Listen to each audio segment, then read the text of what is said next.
Hello everyone and welcome to my channel, and today I'll be reading a multi-character listener by me.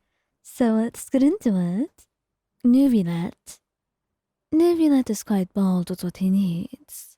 He may find human emotions very difficult to navigate, and romance, and being in love was something that he was not used to be. It was something he had no idea how to express. So of course, he had taken a lot of time to get to the point where he's actually able to express himself with you.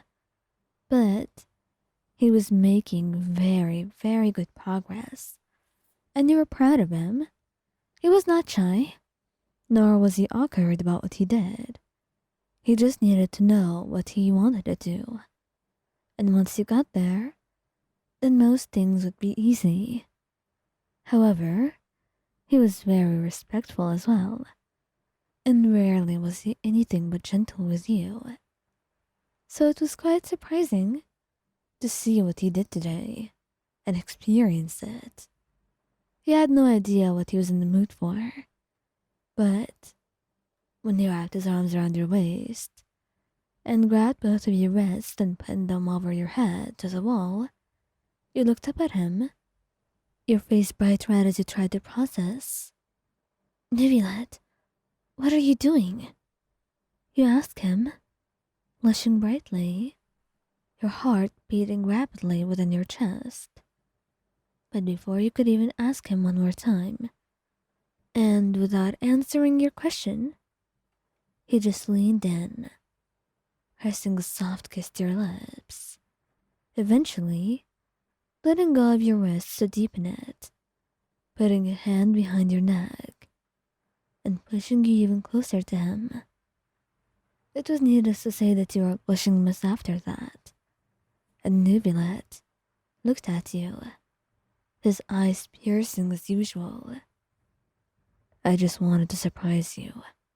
That was all, he said quite honestly, and you were left pretty surprised. You don't know why he seems to be so unaffected, except maybe for that little smirk on his face.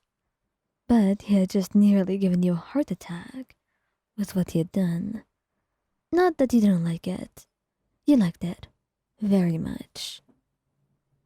Childe?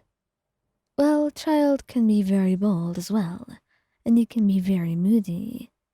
But he's not someone who hides his affection. He loves you. And if he loves you, then he sure as hell is going to show it to you. He spoils his family, his siblings. He cares about his father. And he cares about everyone, his friends and anyone who's ever cared for him. So you as his lover mean a lot to him. You mean the entire world to him. Maybe not too much when it comes to siblings. The two of you are loved just as much, the same amount. There's no favoritism when it comes to love. Love can be expressed and felt in different ways though.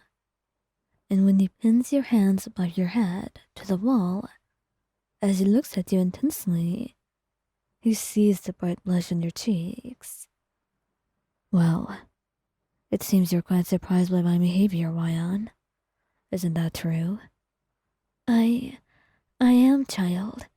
Just what do you think you're doing? You ask him, blushing brighter, refusing to look him in the eyes. But then he grabs your chin with his hand, tilting your head up to look at him, staring into your own eyes for a couple of moments, before deciding that words really do not matter that much, and what mattered much more was being able to express his love to you. So that's why he leans in, kissing you sweetly and softly, unabashedly expressing his love to you in the way that he knows best. And of course, you more than just appreciate it. You wrap your arms around him, only pulling him closer and closer, because he's the one that you love, and he will always be special to you. Even if he does a lot and catches you off guard like this, you don't mind it one bit. Xiao? Now, Xiao was not very bold most of the time, and most of the time he could be very shy. So that's why him doing such an act would come as a surprise to you. Not an unwelcome one, but clearly a surprise that's very unexpected. One that leaves you in shock for quite a while, but one that you reminisce on quite a lot. But right now, in the very moment that it happened, he had never seen it coming.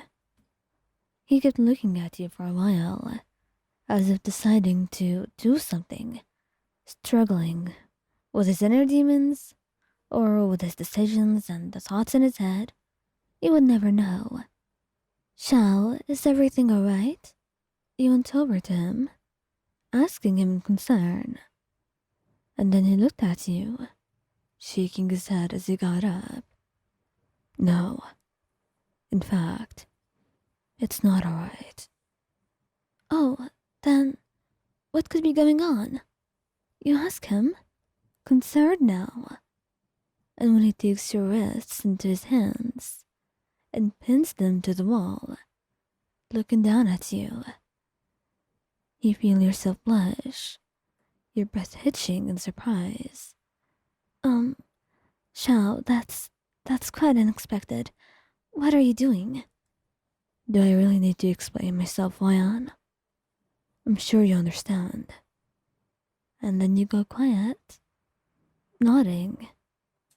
And that's when he grabs your waist with one arm, pulling you close to him. Your body's getting closer and closer as his lips leaned against yours. Your eyes were very wide, and you were clearly surprised by what he was doing, but you were not against it.